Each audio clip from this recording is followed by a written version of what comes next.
Torch बेचने वाले हरिशंकर परशाई की यह रचना टॉर्च बेचने वाले सनातन धर्म के ज्ञान को व्यापार का सामान बनाकर दौलतमंद बनने वाले कथाकथित संतों पर एक सटीक व्यंग है। लोगों में व्याप्त अंधकार यानी अज्ञानता से उत्पन्न डर का लाभ उठाकर उन्हें आसानी से भयभीत करना और उनसे अपार धन ऐंठना एक अत्यंत लाभकारी व्यापार है। कहानी शुरू करने से पहले आपसे अनुरोध है कि वीडियो को लाइक और सब्सक्राइब करें। आपका लाइक वीडियो को दूसरों तक पहुंचने में मदद करेगा। कहानी इस प्रकार है। वह पहले चौराहे पर बिजली का टॉर्च बेचा करता था। बीच में कुछ दिन वह नहीं दिखा। कल फिर दिखा, मगर इस बार उसने दाढ़ी बढ़ा ली थी और लंबा कुर्ता पहन रखा था। मैंने पूछा, कहाँ रहे और यह दाढ़ी क्यों बढ़ा रखी है? उसने जवाब दिया, बाहर गया था। दाढ़ी वाले सवाल का उसने जवाब यह दिया कि दाढ़ी पर हाथ फेरने लगा। मैंने कहा, आजकल तुम टॉर्च नहीं बेच रहे हो? उसने कहा, वह काम बंद कर दिया है। अब तो आत्मा के भीतर टॉर्च जल पड़ा है। ये सूरज छाप टॉर्च अब व्यर्थ मालूम होते हैं। मैंने कहा, तुम शायद संन्यास ले रहे हो। जिसकी आत्मा में प्रकाश फैल जाता है वह इसी तरह हरामखोरी पर उतर आता है। किससे दीक्षा ले आए? मेरी बात से उसे पीड़ा हुई। उसने कहा, ऐसे कठोर वचन मत बोलिए। आत्मा सबकी एक है। मेरी आत्मा को चोट पहुंचाकर आप अपने ही आत्मा को घायल कर रहे हैं। मैंने कहा, यह सब तो ठीक है, मगर यह बताओ कि तुम एकाएक ऐसे कैसे हो गए? क्या बीवी ने तुम्हें त्याग दिया? क्या उधार मिलना बंद हो गया? क्या साहूकारों ने ज्यादा तंग करना शुरू कर दिया? क्या चोरी के मामले में फंस गए हो? आखिर बाहर का टॉर्च भीतर आत्मा में कैसे घुस गया? उसने कहा, आपके सब अंदाज गलत हैं। ऐसा कुछ नहीं हुआ। एक घटना हो गई है जिसने मेरा जीवन बदल दिया। उसे मैं गुप्त रखना चाहता हूं, पर क्योंकि मैं आज ही यहां से दूर जा रहा हूं, इसलिए आपको सारा किस्सा सुना देता हूं। उसने बयान शुरू किया। 5 साल पहले की बात है।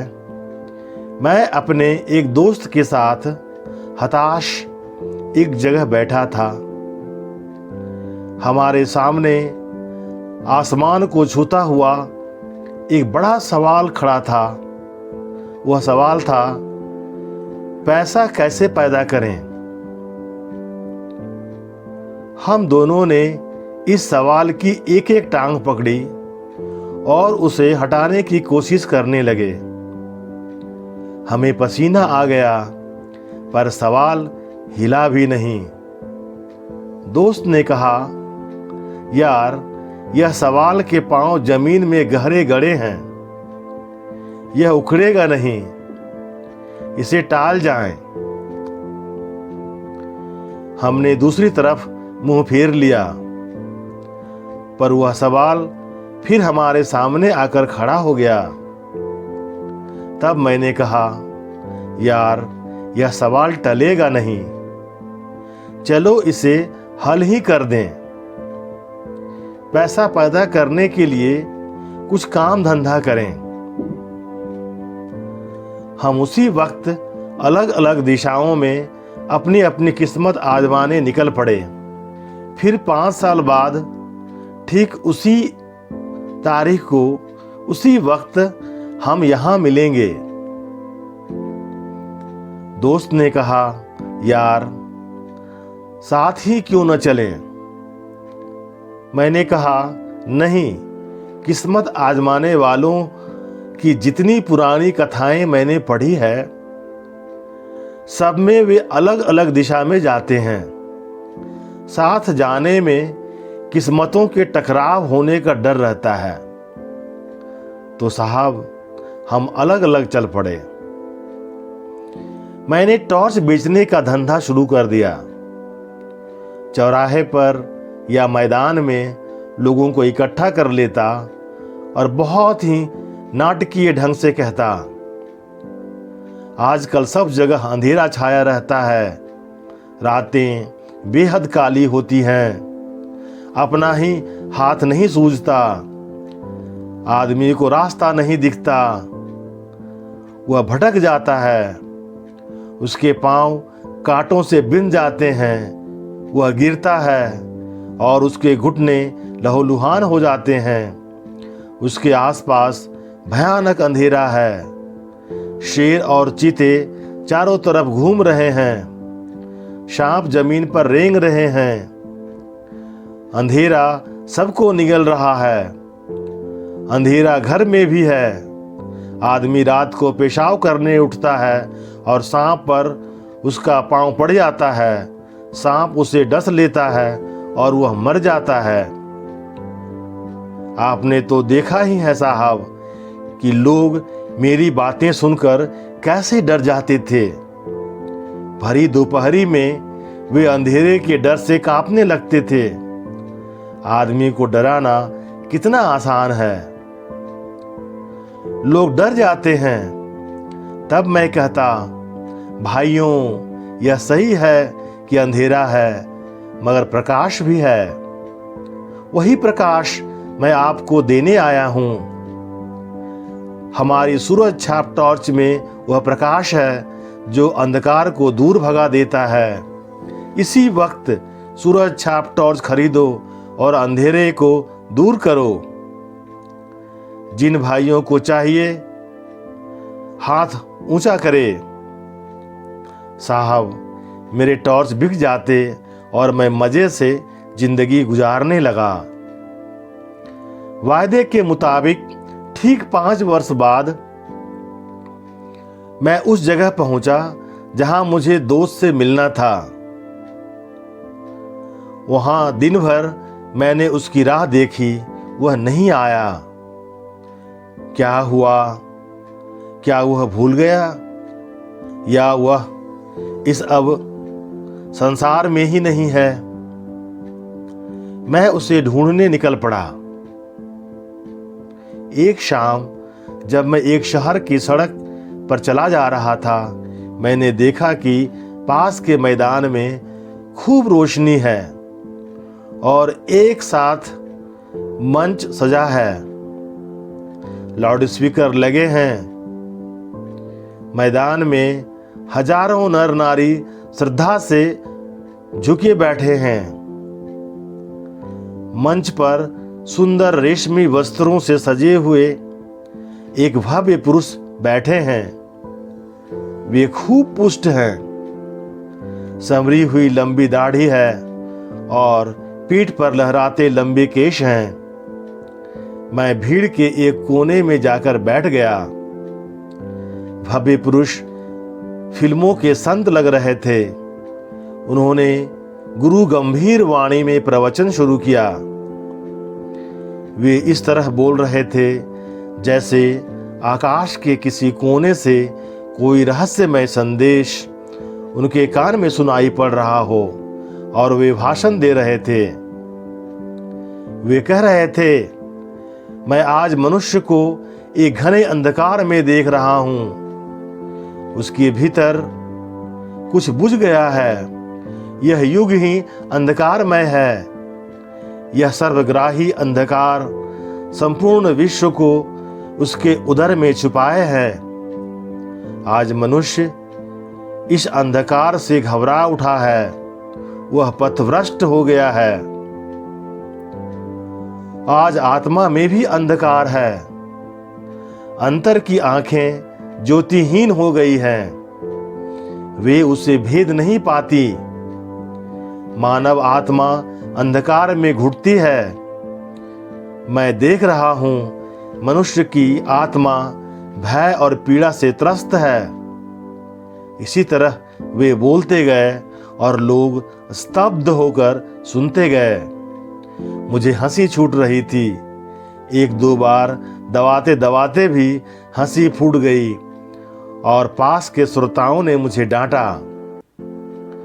भव्य पुरुष प्रवचन के अंत पर पहुंचते हुए कहने लगे, भाइयों और बहनों, डरो मत।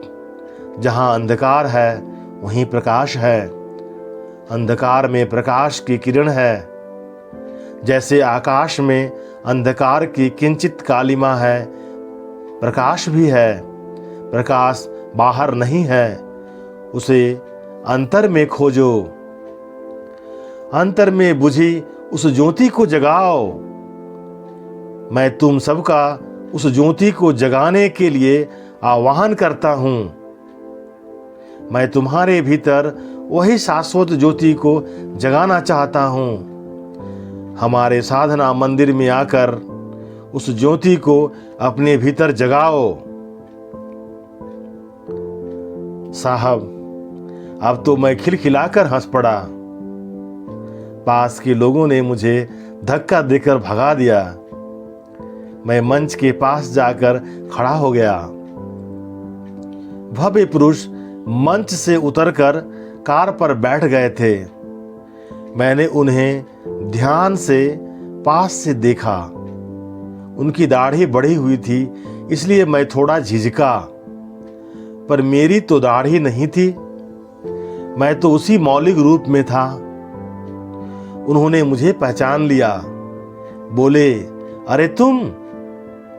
मैं पहचान कर बोलने ही वाला था कि उन्होंने मुझे हाथ पकड़कर कार में बिठा लिया और फिर कुछ बोलने लगा तो उन्होंने कहा, बंगले तक कोई बातचीत नहीं होगी, वहीं ज्ञान चर्चा होगी। मुझे याद आया कि वहां ड्राइवर है। बंगले पर पहुंचकर मैंने उसका ठाठ देखा। उस वैभव को देखकर मैं थोड़ा झिझका, पर तुरंत ही मैंने अपने उस दोस्त से खुलकर बातें शुरू कर दी। मैंने कहा, यार तू तो बिल्कुल बदल गया। उसने गंभीरता से कहा, परिवर्तन जीवन का अनंत क्रम है। मैंने कहा, साले फिलॉसफी मत बघार, यह बता कि तूने इतनी दौलत कैसे कमा ली 5 सालों में। उसने कहा, तुम इन सालों में क्या करते रहे।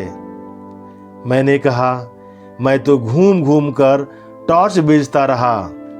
उसने कहा, तुझे क्या ऐसा ही लगता है? क्या लगता है? मैंने उसे बताया कि जो बातें मैं कहता हूं वही तू कह रहा था। मैं सीधे ढंग से कहता हूं, तू उन्हीं बातों को रहस्यमय ढंग से कहता है।